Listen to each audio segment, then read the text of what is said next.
Bismillahirrahmanirrahim. Assalamualaikum warahmatullahi wabarakatuh.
Innal hamdalillah nahmaduhu wa nasta'inuhu wa nastaghfiruh wa na'udzu billahi min shururi anfusina wa min sayyiati a'malina. May yahdihillahu fala mudilla lahu wa may yudlil fala hadiya lahu.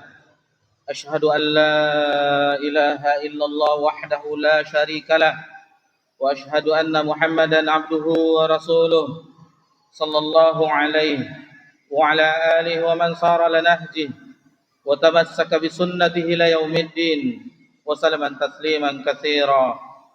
يا أيها الذين آمنوا اتقوا الله حق تقاته ولا تموتن إلا وأنتم مسلمون. يا أيها الناس اتقوا ربكم الذي خلقكم من نفس واحدة وخلق منها زوجها وبث منهما رجالا كثيرا ونساء واتقوا الله الذي تساءلون به والأرحام إن الله كان عليكم رقيبا. يا أيها الذين آمنوا اتقوا الله وقولوا قولا سديدا يصلح لكم أعمالكم ويغفر لكم ذنوبكم ومن يطع الله ورسوله فقد فاز فوزا عظيما. Amma ba'da. Sidang Jumat yang semoga diberkahi dan dirahmati oleh Allah Subhanahu wa taala. Yang pertama sekali, khatib menasihati diri khatib dan jamaah semuanya agar meningkatkan ketakwaan kepada Allah Subhanahu wa taala. Takwa adalah kedudukan yang mulia di sisi Allah Subhanahu wa taala. Allah Subhanahu wa taala berfirman, A'udzu billahi minasyaitonir rajim. Inna akramakum indallah atqakum.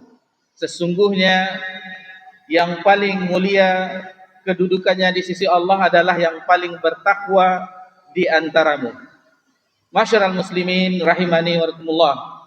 Sesungguhnya di antara bentuk karunia Allah yang paling besar terhadap hambanya adalah dianugerahi dengan akhlak yang mulia. Allah Subhanahu wa taala memuji langsung akhlak nabinya Nabi Muhammad sallallahu alaihi wasallam yang terdapat di dalam surah Al-Qalam ayat yang keempat. Wa innaka la'ala khuluqin 'adzim.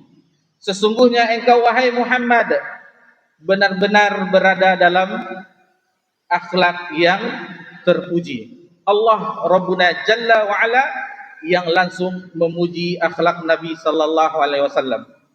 Dan di antara tugas Nabi kita tercinta sallallahu alaihi wasallam adalah menyempurnakan akhlak manusia. Nabi sallallahu alaihi wasallam bersabda, yang mana hadis ini terdapat di dalam Adabul Mufrad, salah satu karangan dari Imam Bukhari. Innama bu'istu liutammima salihal akhlak. Sesungguhnya aku diutus adalah untuk menyempurnakan akhlak manusia. Bagaimana akhlak Nabi sallallahu alaihi wasallam? Al-Hafiz Ibnu Katsir menukilkan riwayat dari Ummul Mukminin Aisyah radhiyallahu anha yang terdapat ketika menafsirkan surah Al-Qalam ayat keempat tadi. Kata Ummul Mukminin Aisyah radhiyallahu anha, kana khuluquhul Quran. Adalah akhlak Nabi tercinta sallallahu alaihi wasallam adalah Al-Quran. Jadi apa yang terdapat di dalam Al-Quran itulah yang diamalkan oleh Nabi sallallahu alaihi wasallam. Sidang Jumat yang semoga diberkahi dan dirahmati oleh Allah Subhanahu wa taala. Di antara keutamaan akhlak yang mulia, bahwasanya akhlak mulia merupakan faktor yang terbesar untuk masuknya seseorang ke dalam surga. Nabi sallallahu alaihi wasallam bersabda, dan hadis ini dari Abu Hurairah radhiyallahu anhu. Kata Nabi sallallahu alaihi wasallam, "Aktsaru ma yudkhilul jannah," bahwasanya yang paling banyak memasukkan seseorang itu ke dalam surga takwa Allah. Yang pertama takwa kepada Allah, wa husnul khuluq, dan baiknya akhlaknya. Hadis ini diriwayatkan Imam Tirmizi dan Imam Ibnu Majah di dalam kitab Sunan mereka berdua. Ma'asyiral muslimin rahimanikumullah. Kemudian di antara keutamaan akhlak yang mulia, bahwasanya akhlak yang mulia itu bisa menggapai kedudukan ibadah salat dan puasa. Sebagaimana Nabi sallallahu alaihi wasallam bersabda, "Wa inna sahiba husnil khuluq," dan sesungguhnya orang yang berakhlak mulia, yang baik akhlaknya, la yablughu fi darajah, akan mencapai kedudukan sahibus shaumi was shalah, orang yang rajin berpuasa dan rajin salat. Kemudian di antara keutamaan akhlak yang mulia, bahwasanya akhlak yang mulia itu merupakan barometer dari tingkat keimanan. Jadi akidah yang sahih, akidah yang benar itu akan berpengaruh terhadap akhlak yang mulia. Semakin tinggi keimanan seseorang, maka akan terlihat dari perangainya, kelakuannya, tutur katanya. Nabi sallallahu alaihi wasallam bersabda, "Akmalul mu'minina ahsunuhum khuluqa." Sesungguhnya yang paling sempurna keimanan seseorang adalah ahsanuhum khuluqa, yang paling baik akhlak mereka. wa khiyarukum linisaihim khuluqa, dan yang paling baik di antaramu adalah yang paling baik terhadap istrinya. Kemudian di antara keutamaan seseorang yang memiliki akhlak yang mulia, bahwasanya akhlak yang mulia merupakan sesuatu timbangan amal kebaikan yang berat di hari kiamat. Nabi sallallahu alaihi wasallam bersabda, "Ma min syai'in fil mizan." Tiada sesuatu pun yang paling berat di mizan, di neraca timbangan, athqalu min husnil khuluq, yang lebih berat timbangan dari akhlak yang mulia. Kemudian di antara keutamaan akhlak yang baik, budi pekerti yang luhur, bahwasanya akhlak yang mulia akan mendapatkan kecintaan Nabi Muhammad sallallahu alaihi wasallam dan duduk nanti di hari kiamat dekat dengan Nabi sallallahu alaihi wasallam. Nabi sallallahu alaihi wasallam bersabda, "Inna min uhabbikum ilai." Sesungguhnya yang Nabi cintai di antara orang yaitu yang ahsanu khuluqa, yang paling baiknya. Kemudian adapun tentang kedudukannya, kata Nabi SAW, wa aqrabikum minni majlisan yaumal qiyamah ahsinakum akhlaqa. Adapun orang yang paling dekat duduknya nanti di hari kiamat, yaitu orang yang paling baik akhlaknya. Dan di antara keutamaan akhlak yang mulia disebutkan oleh Nabi sallallahu alaihi wasallam bahwasanya seseorang yang memiliki akhlak yang mulia akan mendapatkan tempat kembali yang sangat diimpikan oleh orang-orang yang beriman, yaitu surga yang paling tinggi. Nabi sallallahu alaihi wasallam bersabda, "Ana zaimun bi baitin fi a'lal jannah liman hasana khuluqah."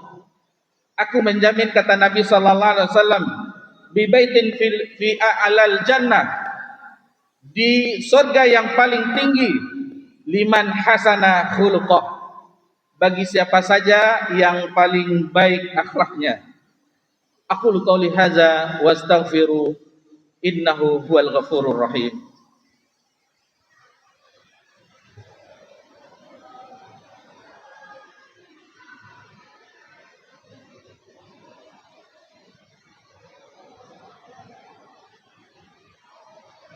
Alhamdulillah ala ihsanih wa syukru lahu ala taufiqi wa imtinanih. Ashhadu an la ilaha illallah ta'zima li sya'nih wa ashhadu anna Muhammadan abduhu wa rasuluh ad-da'i ila ridwanih, wa salatu wassalamu ala alihi wa ashabihi wa ikhwanih. Ya ayyuhalladzina amanu taqullaha haqqa tuqatih wa la tamutunna illa wa antum muslimun. Sidang Jumat yang semoga diberkahi dan dirahmati oleh Allah Subhanahu wa taala. Di antara upaya yang bisa kita usahakan agar mendapat kedudukan akhlak yang mulia, agar Allah memberikan karunia-Nya yang besar berupa budi pekerti yang luhur, yaitu di antaranya yaitu berdoa kepada Allah. Ini faktor terbesar, meminta kepada Allah Subhanahu wa taala seluruh kebaikan, baik itu kebaikan di dunia dan di akhirat. Salah satunya adalah meminta akhlak yang mulia. Nabi sallallahu alaihi wasallam mengajarkan doa agar kita diberikan oleh Allah akhlak yang mulia. Itu ketika kita bercermin, berkaca, memperhatikan wajah kita. Kata Nabi sallallahu alaihi wasallam mengajarkan doa kepada kita, Allahumma kama ahsanta khalqi. Ya Allah, sebagaimana Engkau telah memperbagus ciptaanku, memperbagus bentukku, ciptaanmu, fa ahsinu khuluqi, maka perbaguslah akhlakku. Kemudian ketahuilah sidang Jumat yang semoga diberkahi dan dirahmati oleh Allah Subhanahu wa taala. Akhlak itu ada dua sebagaimana dijelaskan oleh para ulama kita. Yang pertama bersifat jibilli, bersifat tabiat, sudah bawaan lahir, anugerah dari Allah Subhanahu wa taala. seseorang yang memiliki akhlak yang baik. Yang kedua adalah muktasab, yaitu diusahakan. Jadi masih ada kesempatan agar kita memperoleh akhlak yang mulia. Kita melatih diri kita agar menjadi orang yang pemaaf. Kita melatih diri kita agar menjadi orang yang bersabar. Kita melatih diri kita agar bertutur kata yang indah. Diusahakan, diupayakan. Karena akhlak itu termasuk ibadah. Sebagaimana kita sebutkan di khutbah yang pertama tadi. Beberapa keutamaan dari akhlak yang mulia. Kemudian yang terpuji juga, yaitu bagi seorang pedagang yang berakhlak mulia. Pedagang yang jujur, pedagang yang memperhatikan langganannya, orang yang datang ke tokonya, maka diusahakannya bagaimana dia melayani dengan baik tamunya, orang yang akan berbelanja di tokonya. Maka dengan beberapa usaha tersebut, mudah-mudahan Allah Subhanahu wa taala memberikan akhlak yang mulia kepada kita semuanya, sehingga kita mendapatkan apa yang telah disebutkan keutamanya oleh Nabi sallallahu alaihi wasallam. Innallaha wa malaikatahu shalluna 'alan nabi. Ya ayyuhalladzina amanu shallu 'alaihi wa sallimu taslima. Allahumma shalli 'ala Muhammad wa 'ala ali Muhammad. Kama shallaita 'ala Ibrahim wa 'ala ali Ibrahim innaka Hamidum Majid. Wa barik 'ala Muhammad wa 'ala ali Muhammad kama barakta 'ala Ibrahim wa 'ala ali Ibrahim innaka Hamidum Majid. Allahumma ighfir lil muslimina wal muslimat wal mu'minina wal mu'minat al ahya'i minhum wal amwat innaka sami'un qaribun mujibud da'wat wa qadiyal hajat. Rabbana zalamna anfusana wa illam taghfir lana wa tarhamna lanakunanna minal khasirin. Rabbana la tuzigh qulubana ba'da idh hadaitana wa hab lana min ladunka rahmah innaka antal wahhab. Rabbana hab lana min azwajina wa dzurriyyatina qurrata a'yun waj'alna lil muttaqina imama. Rabbana atina fid dunya hasanah wa fil akhirati hasanah wa qina adzabannar. Ibadallah, innallaha ya'muru bil adli wal ihsan wa ita'i dzil qurba wa yanha 'anil fahsya'i wal munkari wal baghi ya'idzukum la'allakum tadhakkarun wa la dzikrullahi akbar wa aqimus shalah.